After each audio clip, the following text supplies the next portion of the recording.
Welcome to the SOS podcast. I'm your host, Tino Mtapati, and I believe one of the most important things you can do is sharing the journey as it unfolds. I believe you've got superhero level talent within you for something, and I just want you to find the origin story, embrace it, and use it to make a difference.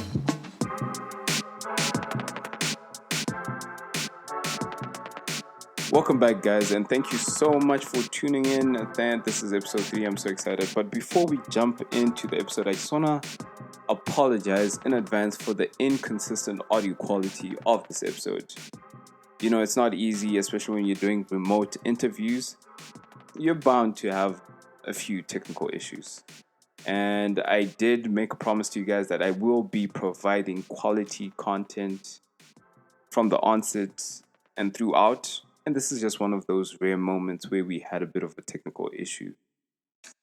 So whether we have technical issues or we don't, I still realize and recognize that your time as listeners is valuable and it's precious. And I just want to thank you for choosing to listen to episode 3, regardless of the little mishap that we had. Anyway, without further ado, let me introduce our guest. Our guest today is Lisa Ndarama. Lisa is the CEO and founder of House of Lee. House of Lee is an online store that sells a wide range of products. And I've seen and read the reviews. And it's nothing but happy customers, guys. People out there loving them. So be sure to check out her pages that I will link in the description after the show.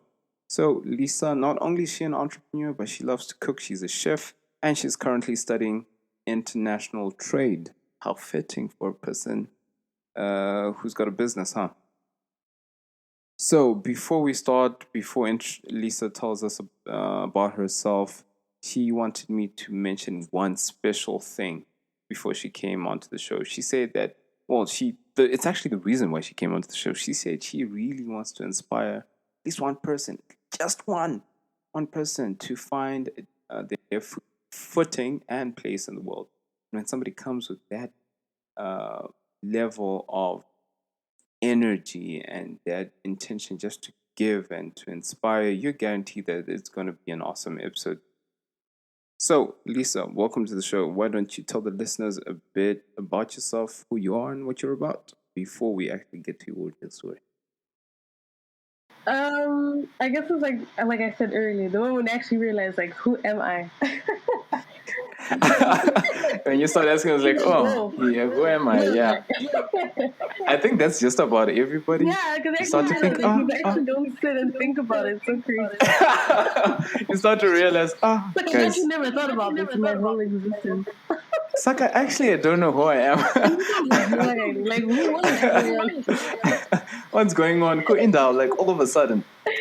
What can I say? I guess you said it pretty much all. If you know me, you know it's always good vibes, always laughing. Positivity is literally the best way to just live life. Yes. But House of Lee has expanded. It is doing more than just clothing. We're doing electronics, we're doing bridal, and we're doing supplying and wholesale. So we're doing a lot more now. That's incredible. Yeah. I think you've got this awesome byline that I like, linking China to Southern Africa, and that's so powerful. I thought that was the most crucial because I realized we have so many great things overseas, and I'd hate if I came here and I left Zim or Southern Africa with the same quality or the level of things, because there's great stuff and it's affordable. Yeah. Well, we definitely need to link your stores and everything you're doing in the links in the description below. Thank you. Because people gotta know. I should have given you a code so I know that this is from everyone who came from. Like SOS and get 25% off or something. SOS 80.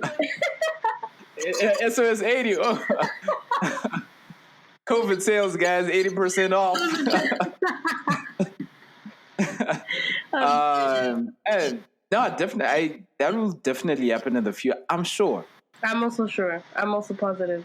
That'll definitely happen in the future. So, Lisa, before we get into your story, I know Lisa really wants to talk to us again about her origin story. Mm-hmm. And she's gonna touch on not letting people define you. But before we get to that, I guess the audience, the listeners, dear listeners, they just wanna know you as a human being. So tell me something about yourself. Like, I really want to know, what's the most intimate part of your day? Like, I just want you to know you as a person. I want to get the guests, the listeners, to know you on an intimate level. I guess the most intimate part of my day would be like the first hour of my morning. Like the moment I wake up, that really sets the tone for how the rest of my day goes. So if it's a great day, it probably starts off with me waking up, maybe spending a few minutes. I literally just like spend a few minutes just thinking in thought. I think that I would say that is the most intimate because undistracted. It's just peaceful. Even if someone has woken me up, there's always a couple minutes to myself before I start the day. And if it's a great day, that's when you start with the chores and you're waking up. You've got a clean space, clean mind, and yeah, I guess that after you just get into the zone. Yeah, that would definitely be the most intimate. If it's not a great day, it probably takes much longer. So I think that's the most important part of my day. That really, it's a very personal process. That is so cool, and in many ways, it reminds me of my own process. But mine is slightly different because it's not the first hour of my day. It's usually when I get into the shower late at night after a workout. It might be weird, but hey, it's my thing. That's your thing. I get into the shower, lights off. I literally shower in the dark. Yeah. And I get into the shower and I just stand there and think. I think I only shower after like 15 minutes of just standing. Bruh. Ndakabhadhara rent kudormitory. Ndakabhadhara rent, bro. I think let me shower their water, no problem. I paid. Let me shower and water running. So I need to stand there and think and just. I think after 10, 15 minutes, and I realized, oh crap, I'm supposed to shower. Yeah. And then I shower. I mean, it's gotten so bad to the point where I've been thinking of getting a small stool and just sitting in the shower. You're laughing. I'm serious. I bet the Captain Tapu on point. I'm still thinking about it. I should really find a really affordable stool, get plastic or something, and just chill. Yeah. But also tell me, what's like, who's your favorite superhero? I guess first off, I would say Deadpool. Like, I'm dying to know. Like, he's so funny, and he's not like, with some superheroes they have a huge superhero complex in the sense that they seem so untouchable or intangible, or that their powers really separate them from us, or they're so self-righteous and they're not flawed and stuff. Like, it's very cliche, but I feel like with Deadpool it was so authentic.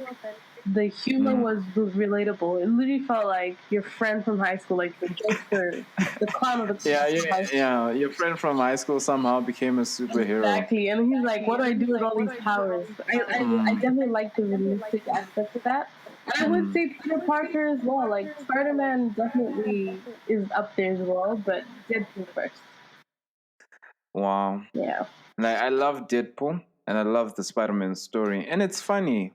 You think that once you've got all these amazing superpowers, you can fly, you can regenerate, or you can, shoot webs. You think that you're happy, but you're actually struggling with real life problems. I think Peter couldn't even ask out one girl. He couldn't ask out Mary Jane to the prom. I think that was the Tom Holland iteration of Spider-Man, and he just couldn't.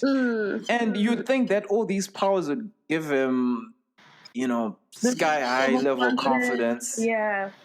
But he didn't have that. It was just so insane. But then that just goes to show us that he's human. Yeah. And you can definitely confirm that. I think everyone listening can confirm that if he was super confident, so sure of himself, he just came into the movie and then kicked a villain's butt, then boom, he's done. That would make for a very stale story. Exactly. That would suck. We wouldn't be Actually, able to relate to it, first of all. The yeah. emotions are something that's intangible to us. It would just be like watching. It might as well just be like a makeup store, like a made up, completely unrealistic, not meant for us type of movie. Yeah, I mean, I would enjoy the special eye popping effects and a good butt kicking. Yeah, but there's gotta be more depth to it. Yeah, there has to be more depth, and I think that's actually one of the reasons why I started this podcast. They're so relatable in so many ways, and I think most people only want to share their stories once they've made it to the top. And I just want to thank you again, Lisa, for coming on to the show and just sharing your story.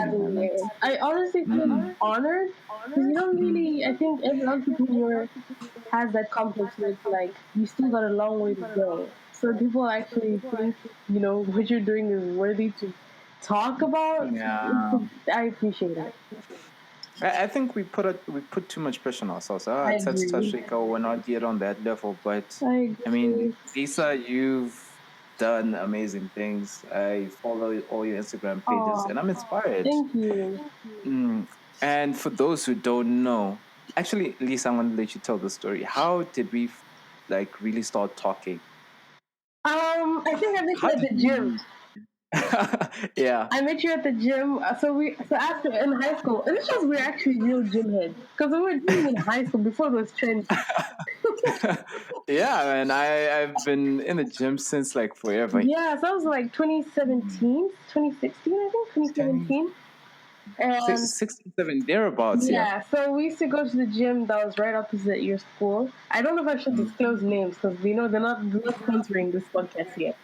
Yeah, they're not sponsoring, and most people might just want to stay anonymous. Exactly. They're not paying. So yeah, and it was just really good vibes and chill. I used to go with my friends. You came with your friends, and yeah, just good vibes from the beginning, really. But I don't know how we got into a business discussion because also for those of you who are wondering, Lisa was my first business partner. The first business that I ever started. And I had totally forgotten about this. Like, until you brought it up, I was like, what is this guy talking about? And then you're like, oh, damn, I remember. Yeah. We've been in the game, man. We've been in the game. Man, I was trying, and I appreciate the help so much because at the time I started that brand, Timepiece Prestige, where I was selling really beautiful looking timepieces at an affordable price because at the time I was tired of seeing Justin all around school and all around Zim. So I was like, you know what? I'm going to start my own thing.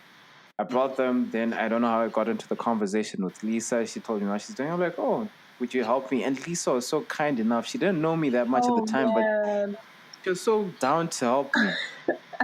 And I've held on to that ever since. Oh, I appreciate that. I feel like, funny enough, you gotta thank my parents as well because they also like, why not? I think they also have a really big, they're strong believers in just doing things, especially if it's not a stress. It's not like I was buying them out of my own pocket. You did your part as well, so it was a very easy process. Shout out to Mr. and Mama Ndarama. Thank you so much. If they're going to be listening to this, I want to thank you. And you've raised such an amazing daughter, and she's so kind. And I just want to thank you guys for, helping me. A complete stranger, people were just, chopping it up at the gym. I could have been any type of person. Intense. Like, you were not friend. You were very intimidating. I'm not going to lie. Yeah. Very intimidating in the beginning. You didn't really talk much, but eventually you opened up, and I was like, okay, he's cool. I think that's it. Yeah, I think the first time someone would meet me, that would be the first impression they get. I've gotten that a lot, but it's not like I was trying to be that type of person. I was not quiet, but I was silent. Yeah, I think you were I had to know what type of person who are you? Yeah. I gotta know. How it should be. Yeah, but I'm not intimidating, guys. I'm the most, I think I'm a nice guy. You're a nice guy. You're a nice guy. By no stretch am I a perfect human being, but I'm a nice guy. But anyway, enough about me, man. Lisa, how would tell me about your childhood? How would you describe your childhood, man? Honestly, I feel like I wouldn't change a thing. I would honestly say almost like a storybook childhood. And I say that, and I realized, I think the older I got, the more I realized how rare that was. But I honestly think it was because my parents really put God in the middle of everything. Whether it was really from before I was born, I generally feel like my parents did their best to make sure they were raising us well. You know, I never grew up seeing them fight or yell or anything. Even whether things, I think the older I get, the more I realize that things weren't as they seemed. But the fact that I couldn't tell all the way till I'm like grown up. Yeah, I think I'm very grateful for that. I do think I had a great childhood. Genuinely had a great childhood. Wow, your parents did such a great job, but they taught you in so many ways as well, and they raised you right. Yeah. So with this whole House of Lee, I'm really interested. How did House of Lee come about? So, funny enough, it never started at House of Lee. So, okay, little backstory. I'm going to keep names anonymous, okay, or I'm just going to find filler names. I had a friend of mine that was starting a business, and let's just name him Bob. Bob was starting a business, and I moved to China by that time. As soon as high school was done, I moved to China with my parents. And of course, being in China, there's so many resources, and it's like capital of the world in terms of manufacturing and wholesale and supplying. So I got lost in helping this friend to the extent that I kind of neglected me and my goals. I would say that, and I never want to put the blame on anyone, but I am grateful for that process, because when I was now like, oh, I want to start this, or I want to start, it first started with phone cases, like simple phone cases. Like they had Beyonce, Drake, Kendrick Lamar, and I realized, kids would love this, and parents would love to buy this for their children, and you could get customized ones as couples. I realized there is no market for this in the gym right now. I brought it up to a friend. When it's your best friend, you think, this person's got my back, this person's gonna be all for it, and they were like, "Heck," like, nope, sorry. What? It's and this person is your best friend if they've got the audacity to say no. I think best friend. That's terrible, because there's this quote. I think there's this book that I love. I think one of my all-time favorite books, titled "The Hustler's Bible" by a South African author, Gayton McKenzie. I'm paraphrasing. I can't remember the whole thing verbatim, but he said something like, "Somebody you love would not allow you to give up on your dreams." Yeah, and that is fact. That is fact. And even if you think someone's gonna fail, I still feel like you give them enough room to try. Yeah, you don't shut them down immediately. And I think to some extent, I also have personally tried to be very careful as to who I share my ideas or what I want to start with, because you're not only sharing to the person. Impact on your decisions. It's very important. Yeah, that's how it is. Yeah, you're literally exposing that idea to that person's level of faith. Exactly. So if they're of little faith and they don't dream, then they want to shut you down. It becomes even harder for you to believe in yourself. Bob, shame on you, man. I mean, honestly, I'm grateful for it. So after that happened, I was just like, oh, maybe it is what it is. And I kind of got rid of the friendship, because I started to realize it was very toxic and was kind of, that's another thing. If you want to be successful, whether it be with your religious goals, your personal goals, entrepreneurial goals, you have to make sure the people around you align with your goals. It will not work. You cannot surround yourself with people who are lazy if you want to be successful. You cannot surround yourself with people who are spiritually weak if you want to be spiritually strong. You cannot surround yourself with people who are mentally weak if you want to have mental health. That's it's impossible. So getting to that realization that what I want for my future is greater than this friendship that I'm struggling to be in was a tough decision. But as soon as all that was cut off, that's when I was like, you know what? Forget that person. I'm going to start selling the cases. And I did it thinking I was only going to sell like 2 or 3 because that's the faith I had left. That's literally all I had left to start it. I remember and it was like, slapped you dry of your faith. yeah, it was like at 3 a.m. I'll never forget. It was like at 3 a.m. and I'm taking screenshots. I'm like, okay, you know what? I'm going to do it. I made the page. I posted it. And I think it didn't take 2 days for it to pop off. And everything just started flowing from there. And I cannot take any credit. I just have to be like, God really came and did the thing. Like, he was like, you've been through a lot, man. You've been through a lot. I'm going to make these cases sound like Let hotcakes. me make these cases sell and, see how that goes. So that's how House of Me started. It started off as just selling iPhone cases. So that was your first venture. Yeah, my very, very first venture. First taste of entrepreneurship. That's incredible. Yeah. So would you say that it's because of this person or it's because of this experience? Because we don't want to give this person power, but it's because of this experience that set the tone for what you're doing today. It's what, propelled you into business. Do you think it's because of this particular experience? Eventually, I may have been able to find my footing business-wise, but this was definitely like a strong catapult where it was like, nothing is holding me back. All the time I spend, talking to this toxic person or just building such a toxic environment, let me use that to do something productive. And let me do it with my whole heart. Let me actually put everything into it, whether it's the details, the presentation. I agree. I don't think I would want to give enough power because unless I'm asked, I don't think about that person. So I don't want to say that, I'm like, yeah, maybe I want to flex on you, No. Yeah, I'm going to show you. I really feel it's a very personal goal that if you didn't believe in me, I'm going to believe in me.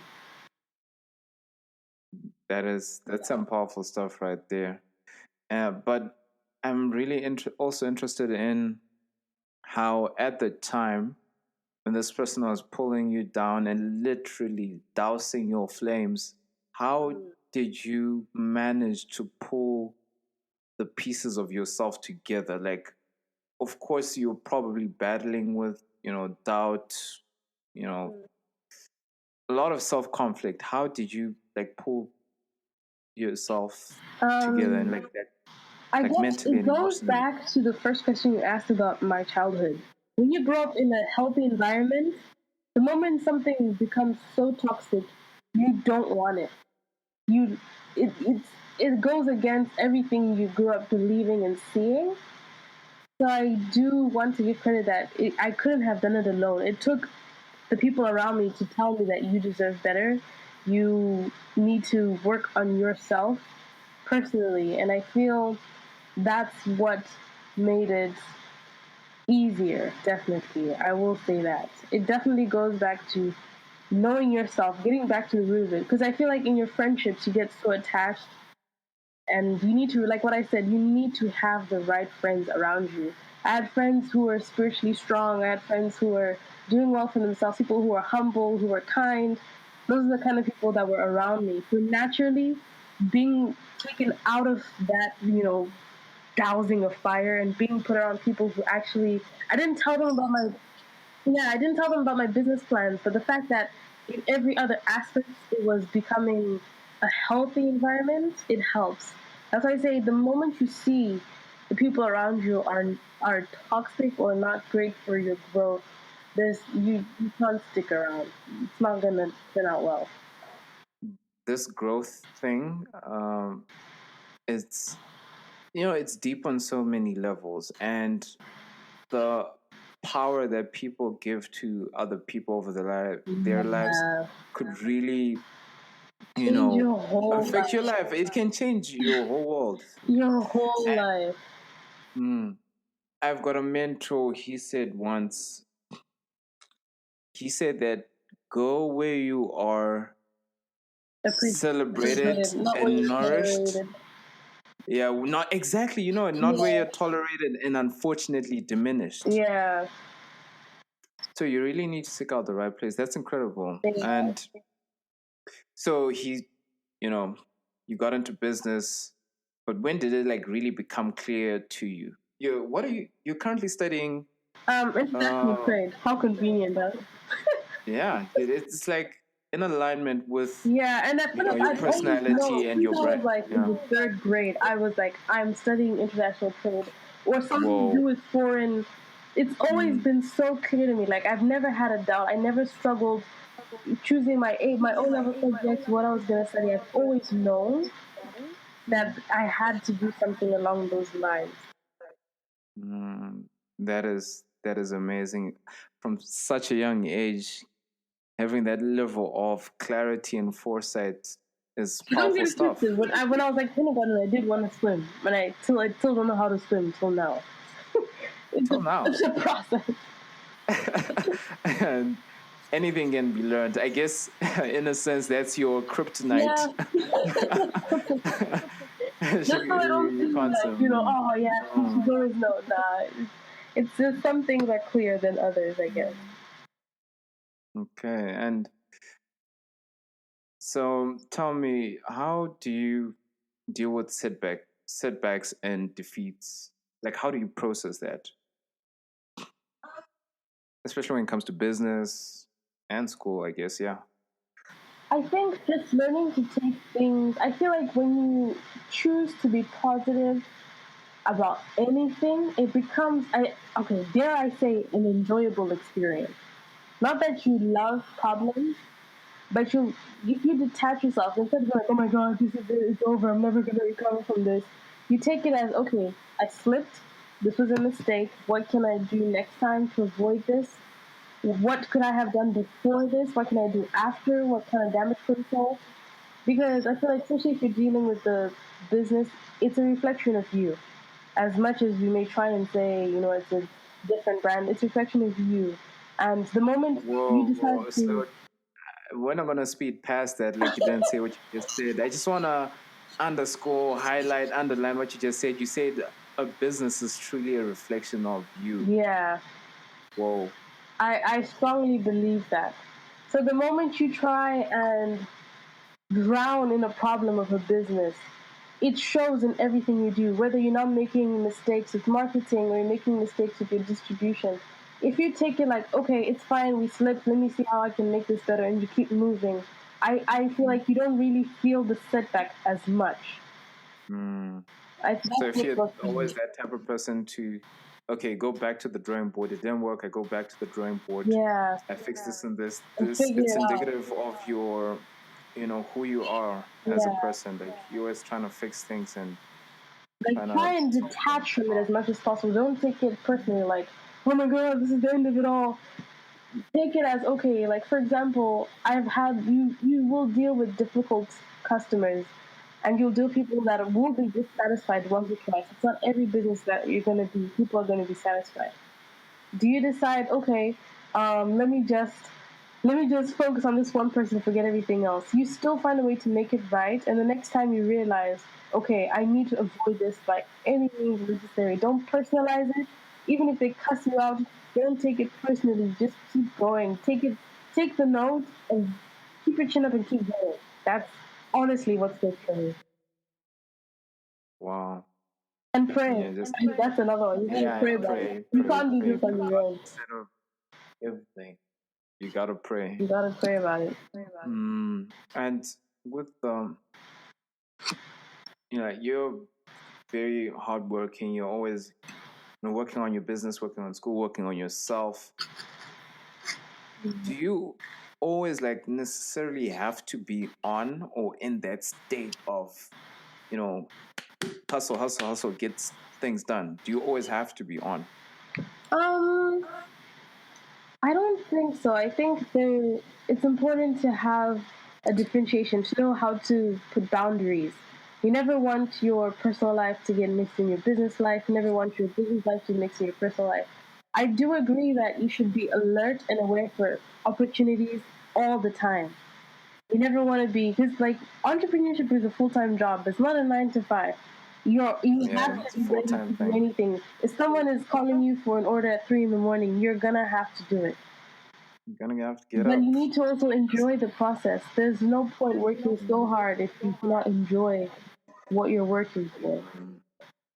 Do you find it sometimes difficult to balance that with family time or just spending time with, your loved ones? I think in the beginning it was a little bit difficult because you get so excited. In fact, let's call it greed. You get greedy because you still feel like there's a lot more to do. But learning to be content. I always say it's never to chase wealth, but to chase contentment. Because you'll feel rich with everything the moment you decide to be content. If you be like, okay, yes, I have a client that I need to meet, but let me tell them we'll do it tomorrow. They're not gonna fight you because you set the standard. If you set the standard, most people are going to comply. So my family definitely does do a good job of telling me like, oh, you're working too hard. Why don't you sleep? Why don't you do this? And it now comes to me on my own, starting to realize when I'm doing a little bit too much and need to take a step back. Right. Well, I think that's something that I struggle with personally, Yeah, and it's not easy. what you just said will help me a lot. So, do you have like a specific process? Like, okay, now it's too much. I need to, take a break, I guess you start cool down, and then you start to look at, okay, what is occupying my thoughts most of the time. If you're at the dinner table, you're thinking about, oh, I've got that thing to do, you're doing too much. If you're doing dishes and you're thinking, what about that thing to do, you're doing too much. you're always on, and that's Each what. process should be enjoyed as it is. Baking, like I think that's why I started cooking because it's so therapeutic. It's like, okay, I don't have to think about everything else. I can literally just focus on my cookies or on my brownies. You need to find a hobby that detaches you from it all. Wow. Wow. So basically, just being present Yeah, in whatever you're doing. Yeah. Now, how do you get back into that that killer mindset? That I don't know if you grew up watching Dragon Ball Z. I did a little. I know about like Goku and Krillin. Yeah. Yeah, a little. Avatar: Lost Airbender. Yeah. What was his name again? Yeah. Aang. Aang. Yeah. And yeah.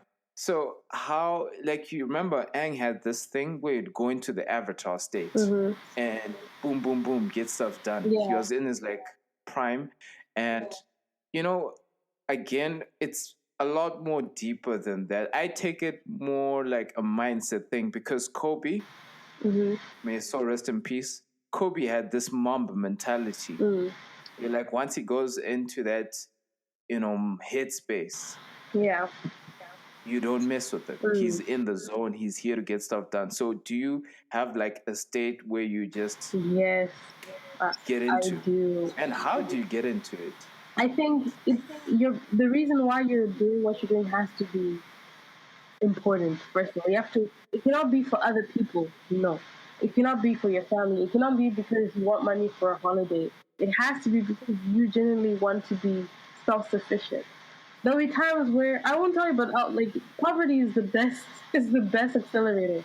If you're like, man, I hated not having money to buy whatever I needed, I'm gonna make sure I work hard enough that I don't have to do that again. That should be enough purpose to keep you going. Otherwise, you've never been broke enough to keep it. You're not broken enough. You're not broken enough. You haven't suffered enough. You haven't had no money enough to feel like, nah, I can chill.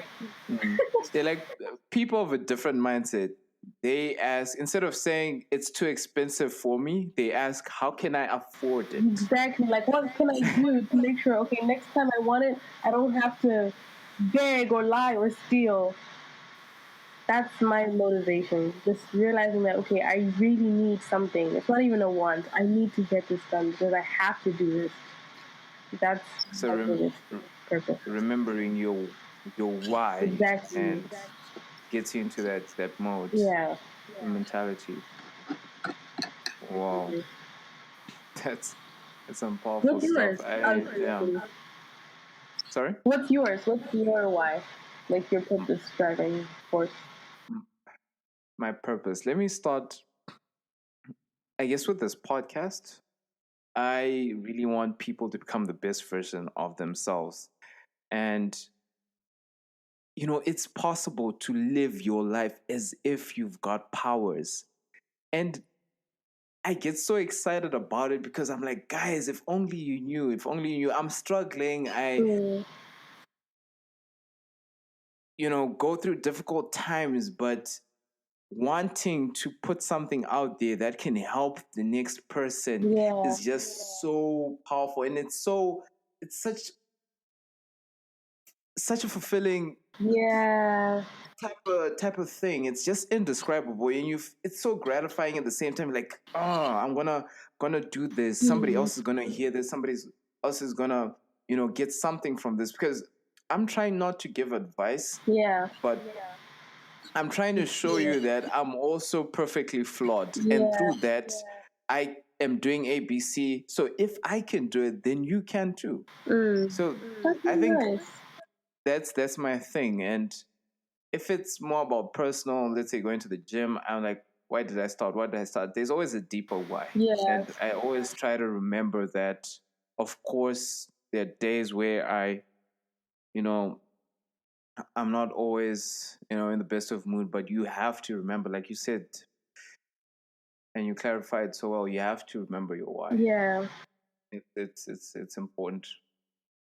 Are you the type of person, though, um to push the envelope? Because you said that, okay, at first you thought I was going to sell 2 or 3, Yeah. but you ended up selling much more. Was it you being curious whether you could sell more, or I think are you always trying to push the limit? I think I am always gonna push the limit, because moving even from shifting from Cases by Lee to House of Lee was okay. I'm not sure how this is gonna go, but if people already like the cases, I'm sure they're gonna like this because it's not there in Zim. I think I'm a person where I hate monotonous things. I hate being in the same cycle or people coming to my page and seeing the same thing. Even if you look in my room, I literally cannot sleep in the same position for more than like 2 months. After that, I was okay, tossing and turning all night. gotta change. I gotta move the bed here. I gotta do that, and I think that really reflects also how I do business. You want people to come to your page or to go to your store and be like, "Man, when did they do this? Like, this is new. I've never seen this before." You want it to be exciting, so that you, when you're doing your business, you also feel excited. Like, "Oh, that worked, or that didn't, or people like this," and kind of like understanding your customers, your clients. That's exciting. Like, after you experience that, you never want to do the same thing again. You want to keep. It's like a thrill. It's like a joyride. I think. Yeah, it's like, oh yeah, no, I'm gonna find out. It'll be Yeah, exciting to it's so find out. exciting. And wow, man, Lisa, this is just so incredible. There's just gem after gem that you're dropping, and trust me, somebody else listening is gonna be like, wow, the people who are holding me back, and I believe them, but now you're gonna help somebody get out of that toxic I really hope relationship, so. or break away from that toxic group of friends. I really, And really hope so. that's gonna be so cool. It's gonna be wow. But a little more about House of, like, Mm-hmm. um of course, it's only gonna get bigger and it's gonna expand, like you said, but what is like your vision for House of V? Where do you want it to be, and um who do you want to be in that vision for House of Lee? I wouldn't share a lot because I feel like there's a lot of intimacy in unborn dreams, but I will say calling it House of Lee wasn't a mistake. I feel like I thought about that thoroughly because I didn't want to say cases by Lee. I didn't want it to be something specific so I can have enough creativity to make it whatever I want it to be. Because honestly, in life, what we're doing now, we're not going to be doing this in 5 years. And what we're doing, That's the beauty of it. yeah. What we're doing in 5 years, we're not going to do in 10 years. So I want it to be something that can evolve with me. Even if I decide to get into properties per se, it can still be House of Lee and still be relevant. If I decide to make it a restaurant, it can still be relevant and still make sense. So I just want it to be a reflection of wherever I am in that state. That's why I decided to call it House of Lee. Yeah. Wow. Yeah, that's so powerful. Don't restrict yourself. Don't restrict yourself to just one thing. Yeah. And you mentioned something that I love.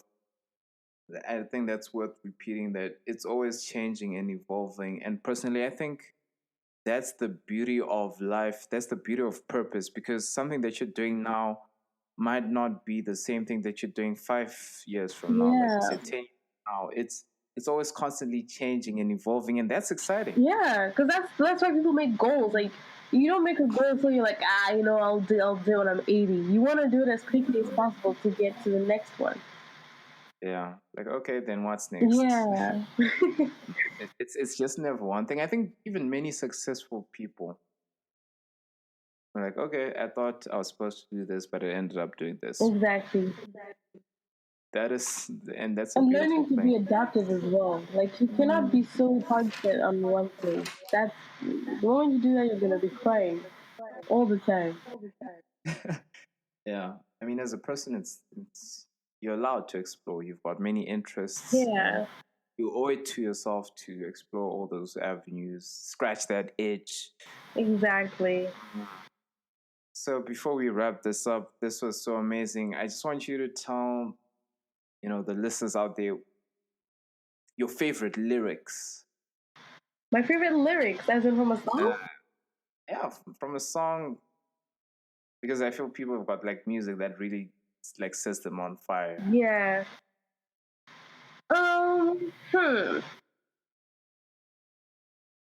My favorite lyric. Top of my head, I would say "Love Yours." Love you. Oh, J. Cole. Oh my God. Yeah, oh, I love that song. I would say "Love Yours." Like what I said, contentment is literally the key to everything. And I'll just say, just learning to be content, learning to love what you have, love the process.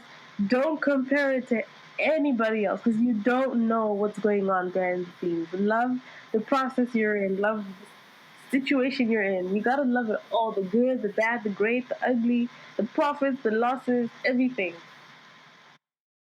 Wow. Yeah. That song is powerful right there, and those lyrics are deep.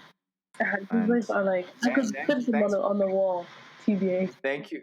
Really? You've got them on the wall? No. I said I wish you should. Nah, I mean, you still can. You never know. Yeah. Anyway, Lisa, thank you so much. I appreciate you so much, and I appreciate you guys for listening. And Lisa, before you go, why don't you tell people where they can find you online? Which social media platforms are you on? And yeah, what are your handles? Okay, so you can find me on Instagram at House of Lee, so house_of_Lee. Or you can follow my food page. If we're on quarantine, we're all cooking, you can go to Lee Cuisine. It's LII_cuisine. And yeah, I think so far that's all. I won't give my personals. Y'all can just support the business first. Your personal say, oh, by the way, she did say that keep your business life separate from your personal life. Uh-huh. All right, Lisa, thank you so much. Thank you for having me. This was fun. Thank you for coming on to the show. It means so much to me, and I guess to the people listening as well. Thank you. Thank you. Okay, production team, that's a wrap. Cut. Lights, camera. Thank you so much again, guys, for tuning in. I appreciate you guys immensely. And again, please help this episode go viral. This is the content that really needs to be out there, causing paradigm shifts, impacting hearts and minds. And for more of the show, please click on the link in the description of this episode. And we will send you a link to the private Facebook group where you get to interact with myself, the awesome guests you find here on the show. You also find show notes and links to the things that we would have spoken about here on the show. Till then, guys, I promise to keep providing powerful and empowering content that will help you become the hero that you were meant to be. Guys, if you love this episode, please head over to SoundCloud and give us a rating to let everybody know that the show is awesome. Up until the next time, bye-bye.